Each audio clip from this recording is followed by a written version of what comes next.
Di malam yang penuh dengan perbelengguan, ada sebuah tempat yang bernama Lembah San Fernando. Di tahun tersebut, yaitu tahun 1977, banyak orang yang berkunjung ke tempat-tempat hiburan. Dan salah satu tempat hiburan yang banyak dikunjungi adalah Hot Tracks, yaitu sebuah klub yang dimiliki oleh seseorang yang bernama Maurice Rodriguez. Di malam itu, Maurice kedatangan tamu spesial sekaligus kenalannya yang bernama Jack Horner, yaitu seorang produser film begituan terkenal dan rekannya yaitu Amber. Setelah beberapa menit duduk, perhatian Jack teralihkan pada seorang pelayan baru yang tampaknya masih sangat muda. Lalu, ketika ada kesempatan, Jack menemuinya dan berkenalan. Di sini, awalnya pemuda yang bernama Eddie. Dia mengira kalau Jack adalah om-om penyuka sesama jenis, sehingga Eddie langsung menyebutkan harga $10 jika ingin melihatnya ngiclik. Namun, Jack hanya tersenyum mendengarnya. Dia langsung memperkenalkan diri sebagai produser film begituan, serta tak tertarik sedikit pun dengan servis yang Eddie tawarkan. Dan siapa sangka,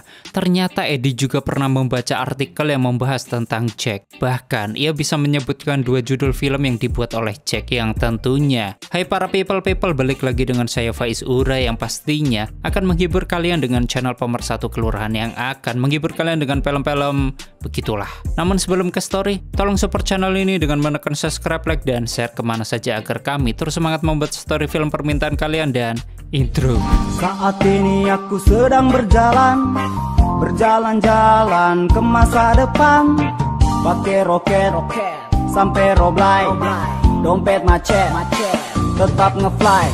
Tak peduli kamu anggap aku ini sampah, tapi jangan lupa sampah itu. Selamat datang di channel Zura14 dan selamat menonton.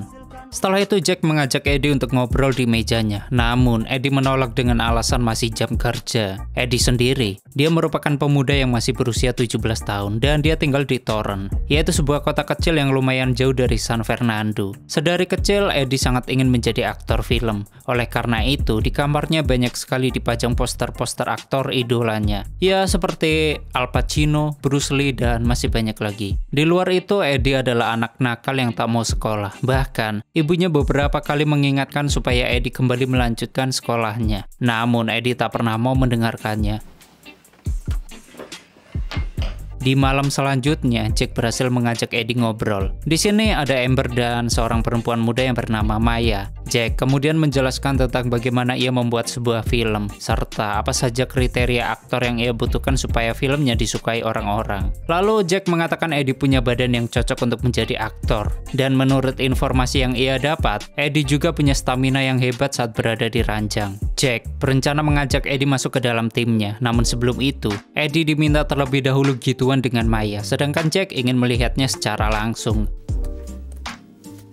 Keduanya pun bercinta di rumah Jack seperti sepasang kekasih, dan Jack sangat takjub dengan permainan yang dilakukan oleh Eddie. Serta yang paling penting, ternyata Eddie juga punya batang yang cukup besar. Sepulang dari sana, Eddie sudah ditunggu dan langsung dimarahi oleh ibunya. Ibunya sudah sangat kesal karena Eddie selalu pulang malam. Ditambah selalu acuh ketika diminta kembali melanjutkan sekolahnya. Namun seperti biasa, Eddie berusaha menghiraukan ibunya, namun kali ini ibu Eddie sudah sangat kecewa. Karena dia juga ternyata tahu Eddie bekerja di klub malam. Melihat Eddie bersikap acuh, ibunya tak bisa lagi mengontrol emosinya. Ia pun mengusir Eddie dari rumah. Bahkan sampai mengatakan kalau Eddie adalah pecundang yang tak punya masa depan, serta terlalu bodoh untuk kembali bersekolah. Namun sebelum pergi, Eddie bersumpah akan membuktikan bahwa ia bisa sukses meski tak lulus SMA. Karena tidak punya tempat tujuan, akhirnya Eddie datang ke rumah Jack, dan secara kebetulan di hari tersebut akan diadakan pesta yang dihadiri oleh orang-orang penting dari dunia perfilman begituan. Namun sebelum itu, Jack memperkenalkan Eddie kepada beberapa orang yang sudah ada di sana, yaitu seperti Book dan Becky. Mereka salah satu pasangan yang sering digunakan oleh Jack dalam filmnya. Setelah itu, Eddie dikenalkan juga kepada Rin, yaitu mantan pesulap jalanan yang kini beralih profesi setelah diajak oleh Jack menjadi aktor film itulah.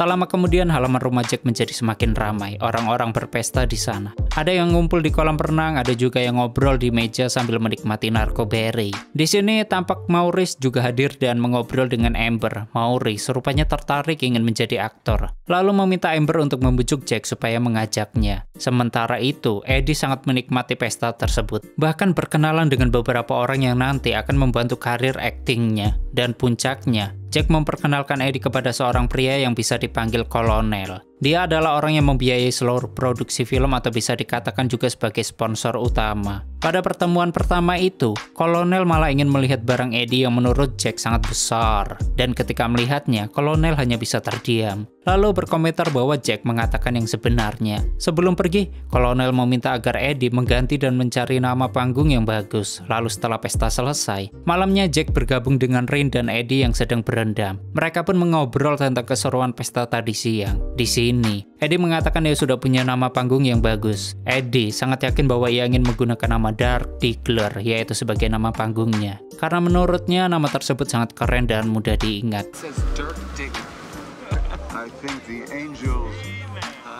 Dan beberapa hari setelah pesta, pembuatan film pertama Eddie pun dimulai. Jack mengecek seluruh kesiapan tim, termasuk kelengkapan set properti. Sedangkan Bill melaporkan adegan mana saja yang akan diambil hari itu, di mana salah satu adegannya nanti, Eddie akan bermain dengan Amber. Eddie akan berakting menjadi seorang mantan perwira yang baru kembali dari perang, dan ia ingin mewujudkan impiannya menjadi aktor. Namun sebelum tampil, Eddie mengucapkan kalimat-kalimat penyemangat untuk dirinya sendiri, karena ternyata melakukan akting yang sesungguhnya sangat membuatnya gugup, namun beruntungnya ia mendapatkan dukungan yang baik, serta waktu yang cukup untuk menenangkan diri. Ketika sudah masuk ke studio, Jack mengarahkan agar Eddie berdiri di belakang pintu, lalu masuk ketika mendengar perintah action. Eddie pun mematuhi arahan tersebut dan syuting pun dimulai dengan sangat lancar. Eddie bahkan sangat hafal dengan naskahnya dan mengucapkan bagiannya dengan sangat jelas. Ketika sudah memasuki adegan di mana Amber membuka celana Eddie, studio menjadi sangat hening. Tak hanya Amber, tetapi semua kru dan aktor yang ada di sana hanya bisa bertegun ketika melihat barang Eddie yang sangat besar. Bahkan ketika adegan direkam, kru sampai kehabisan roll film dan terpaksa menghentikan adegan tersebut karena Eddie tak kunjung juga mendapatkan ujungnya. Ketika roll film sudah diganti, adegan pun dilanjutkan hingga pada akhirnya Eddie menuju puncaknya yang seharusnya Eddie mengeluarkannya di dada Amber sesuai arahan dari Jack. Namun saat itu keduanya sangat hilaf, sehingga akhirnya Eddie ataupun Amber lupa bagaimana seharusnya adegan mereka berakhir. Salah satu kru yang bernama Bill, dia menyarankan supaya Jack menggunakan adegan akhir itu dengan klip simpanan dari aktor lain. Namun Jack, dia menolak karena hasilnya takkan sama. Dan tiba-tiba secara mengejutkan, di sini Eddie justru menawarkan untuk merekam ulang khusus di bagian akhir karena ia mengaku masih sanggup melakukannya. Setelah proses syuting selesai dan film tersebut tayang di bioskop, secara mengejutkan penampilan perdana Eddie banyak disukai orang-orang, sehingga keuntungan yang didapat Eddie pun tak main-main.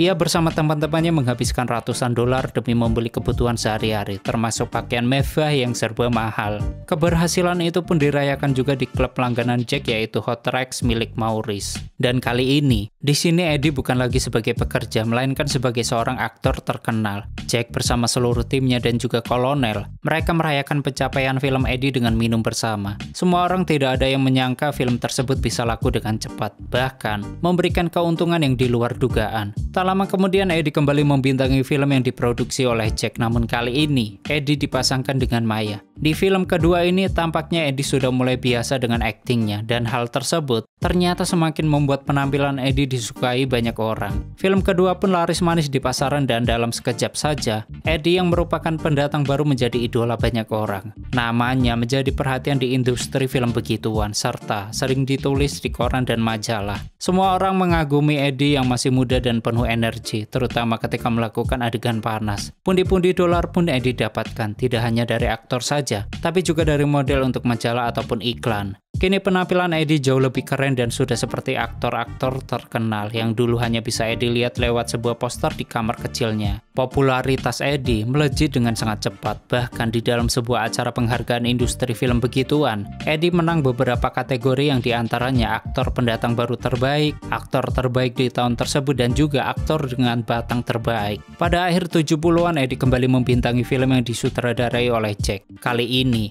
Eddie ditemani oleh Reed sebagai rekan beraktingnya. Dalam film ini akhirnya Morris mendapatkan sedikit peran sebagai bartender, dan peran tersebut cukup membuatnya senang. Secara keseluruhan film kali ini memparodikan James Bond yang didominasi dengan adegan dewasa. Di sini Eddie digambarkan sebagai pahlawan pemberani namun tak pernah menyakiti perempuan. Sedangkan Red sebagai asisten yang selalu mendukung Eddie. Setelah tayang, ternyata film itu juga diterima di pasaran. Kali ini Eddie bisa membeli rumahnya sendiri. Sedangkan rumah tersebut sangat luas dan mewah, setiap ruangannya memiliki tema tersendiri dan diisi dengan barang-barang yang didatangkan dari luar negeri. Semua tema itu mengikuti selera dan hobi Eddie yang beragam. Bahkan, kamar Eddie didesain dengan gaya Asia karena Eddie sangat menyukai karate. Puncaknya Eddie menunjukkan mobil semprot barunya yang berwarna orange. Lalu, setelah itu Amber diajak jalan-jalan. Sementara itu industri film dewasa terus berjalan hingga tak terasa dekade mulai berganti dan memasuki era 80-an. Pada malam tahun baru, sebelum menuju tahun 80, Jack mengadakan pesta besar-besaran di halamannya.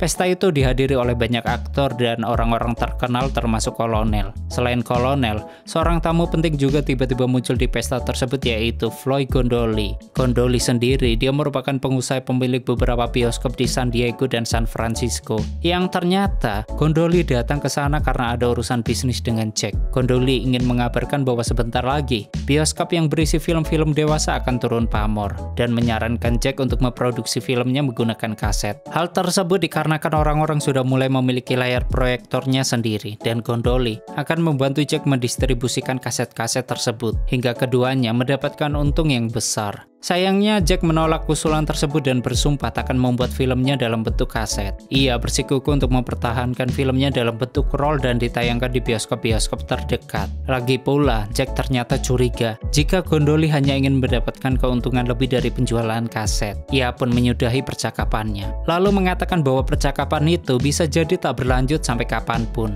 Selain masalah peralihan penayangan film dewasa, ternyata banyak juga hal lain yang terjadi di pesta itu. Di antaranya adalah Becky. Dia menemukan laki-laki yang menarik perhatiannya karena laki-laki itu berbicara soal cinta dan tampak memahami cinta sesuai pemikiran Becky. Sedangkan poin tambahannya, laki-laki tersebut bekerja di bidang teknik dan membuat Becky semakin tertarik. Di sisi lain, Buck juga menemukan wanita yang menarik perhatiannya dan wanita itu adalah salah satu aktris film begituan. Mereka sama-sama punya pandangan yang sama tentang liburan. Di sisi lain, Eddie juga mendapatkan ungkapan cinta yang tak ia duga, yaitu dari Amber yang selama ini ia hormati sebagai senior. Di sini Eddie tak menyangka bahwa Amber tak hanya menyayanginya sebagai junior, tapi juga sebagai anak sendiri. Keduanya pun menikmati narkoberry bersama, dan hal itu adalah pengalaman pertama Eddie memakai narkoberry. Tak terasa pergantian tahun tinggal beberapa menit lagi. Semua orang berkumpul di ruang tamu untuk bersulang dan menghitung detik-detik pergantian tahun. Di antara kerumunan, Bill tampak bingung. Ternyata ia sedang mencari istrinya yang sedari tadi entah pergi kemana. Saat melewati sebuah kamar, terdengar sayup-sayup suara istrinya. Lalu, Bill kaget ketika menemukan istrinya sedang tidur bersama lelaki lain. Alhasil, Bill tak banyak bicara. Ia pun pergi keluar menuju mobilnya, lalu mengambil sebuah senjata dan tanpa berkata apapun, istrinya dan selingkuhannya Bill tembak di tempat. Kemudian sisa peluru yang tersisa ia gunakan untuk menembak dirinya sendiri. Memasuki era 80-an, Amber mengawali dekade itu dengan membuat sebuah video dokumenter, yaitu tentang keseharian Eddie di belakang layar. Ia membuat video itu sendiri mulai dari syuting, editing, bahkan untuk sesi wawancara. Dalam video tersebut, di sini Amber berusaha menunjukkan bahwa Eddie yang berperan dalam film aksi, dia tak pernah menggunakan kekerasannya di dunia nyata. Video dokumenter pendek itu tak hanya menyoroti Eddie, tapi juga Jack, Reed, dan juga Maya. Semua itu dibuat dengan kerja keras Amber untuk Eddie, yaitu orang yang sangat ia sayangi. Beberapa bulan kemudian hal buruk terjadi. Tiba-tiba Jack mendapatkan telepon dari kepolisian yang mengabarkan bahwa kolonel ditahan di penjara. Setelah ditemui, ternyata masalahnya karena kolonel membawa seorang bocil ke rumahnya. Lalu, bocil itu dibiarkan menikmati narkoberry sampai overdosis. Kolonel mengaku tak tahu kalau anak itu masih di bawah umur karena tampilannya terlihat sangat dewasa. Sedangkan yang membuat Jack sangat terkejut yaitu polisi juga menemukan kaset film begituan, namun dibintangi oleh para bocil-bocil.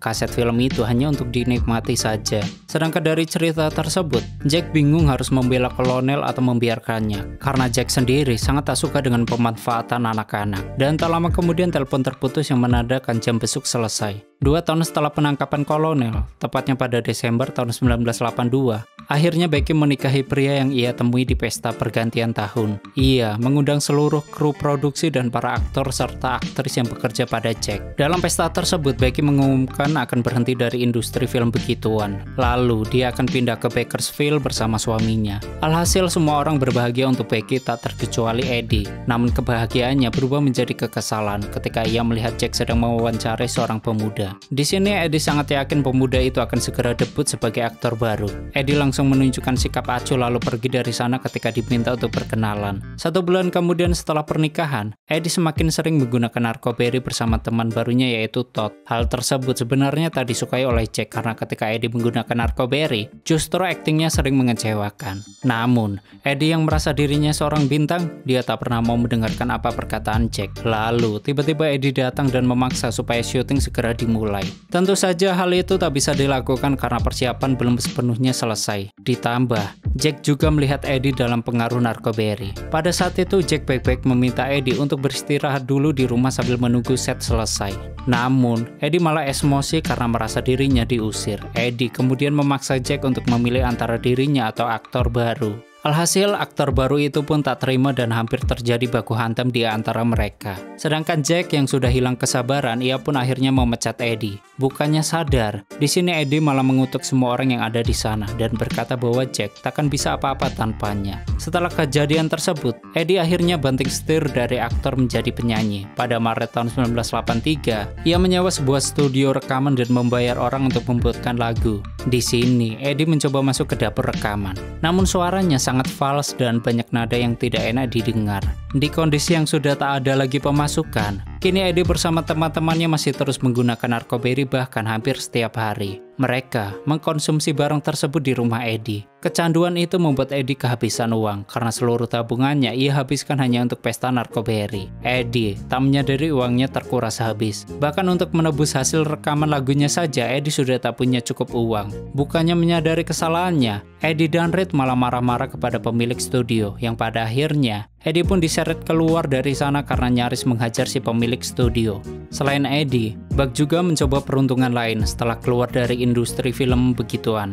Ia ingin membuka sebuah toko sound system, lalu mencoba mengajukan pinjaman ke bank yang ada di kotanya. Namun sayangnya, pihak bank menolak dengan alasan pihak bank tak memberikan pinjaman kepada mantan aktor film begituan. Dan hal tersebut membuat Buck tersinggung karena menurutnya ia seperti aktor-aktor lainnya yang hanya melakukan sesuatu sesuai arahan dari sutradara. Bahkan, Buck sempat memohon-mohon karena pinjaman itu satu-satunya harapan untuk bisa membuka bisnis dan membiayai istrinya yang kini sedang hamil. Namun sayangnya pihak bank tetap pada keputusannya.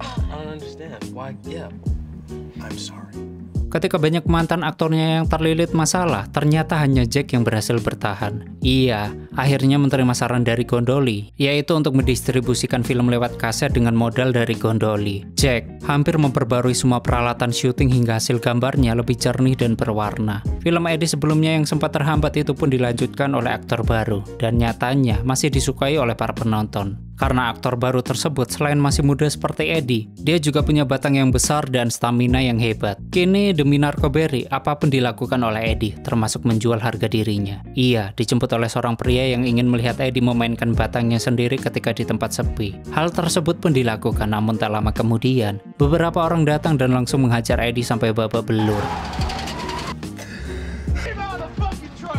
Yang ternyata mereka sudah berencana merampok Eddie karena mereka tahu Eddie adalah seorang aktor terkenal yang pastinya punya uang yang banyak. Namun pada kenyataannya mereka hanya menemukan beberapa dolar saja. Di sisi lain, Buck berhenti di minimarket untuk membeli donat dan kue untuk istrinya. Namun tiba-tiba ada seseorang yang datang membawa pistol. Lalu dia meminta kasir menyerahkan seluruh uang yang ada di berangkas.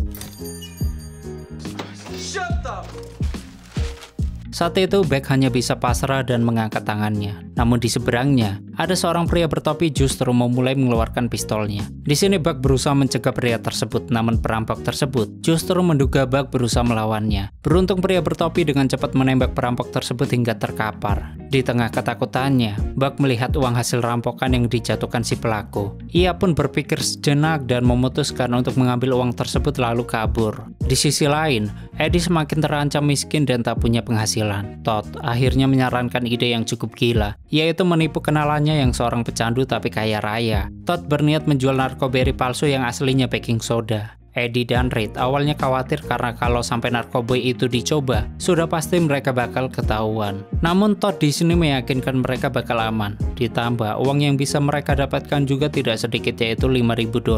Berbekal nekat dan yakin, ketiganya pun berangkat ke rumah kenalan Todd yang bernama Dennis. Kedatangan ketiganya disambut baik oleh Dennis yang saat itu sedang teler.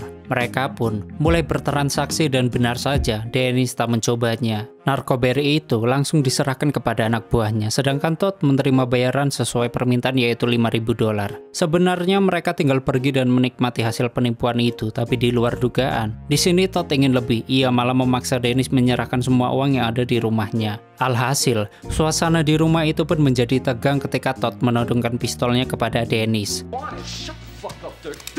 Setelah anak buah Dennis berhasil dilumpuhkan, Todd segera mengejar Dennis yang berlari ke dalam kamarnya, dan siapa sangka Dennis sudah menyiapkan serangan. Lalu Todd pun akhirnya tewas di tempat. Sedangkan Reed dan Eddie mereka berusaha menyelamatkan diri. Mereka berlari menuju mobil, namun serangan dari Dennis membuat keduanya berpencar. Reed lari ke daerah perumahan yang ada di seberang, sedangkan Eddie mengejar mobilnya lalu pergi secepat mungkin dari sana. Waktu bingung harus kemana lagi, akhirnya Eddie datang memberanikan diri ke rumah Jack. Di hadapan Jack, Eddie memohon supaya diterima kembali dan meminta maaf atas sikapnya tempo hari. Waktu melihat keadaan Eddie yang sangat kacau, di sini Jack merasa iba dan ia pun menerima kembali Eddie dan memaafkan semuanya. Sejak saat itu, kehidupan Jack dan orang-orang di sekitarnya menjadi lebih ceria. Buck berhasil membuat toko sound system dan membuat video promosi menggunakan bantuan Jack. Dan tak lama kemudian, anaknya yang berjenis kelamin laki-laki lahir dengan normal dan sehat. Sementara itu Reed, dia kembali ke pekerjaannya yang dulu sebagai pesulap keliling yang datang ke acara-acara besar ataupun undangan dari kafe. Maya juga akhirnya berhenti dari dunia film begituan, lalu mengambil ujian untuk penyetaraan ijazah SMA. Sementara itu, Eddie akhirnya kembali menjadi aktor begituan di bawah naungan Jack, dan di dalam film terbarunya, ia akan beradu peran dengan Amber. Eddie berusaha kembali membangun kepercayaan dirinya setelah sekian lama tak pernah berada di depan kamera lalu ada amat. Oke, seperti itulah story filmnya. Bagaimana menurut kalian dengan film ini? Silahkan berdebat di komentar. Bagi kalian yang ingin filmnya di story, silahkan tulis di komentar. Terima kasih udah nyimak video ini sampai habis. Terus support channel ini dengan menekan like, subscribe, dan share ke alam semesta. Ane pamit and stay on my channel. Jangan kemana-mana, sampai ketemu lagi di video selanjutnya. Bye-bye.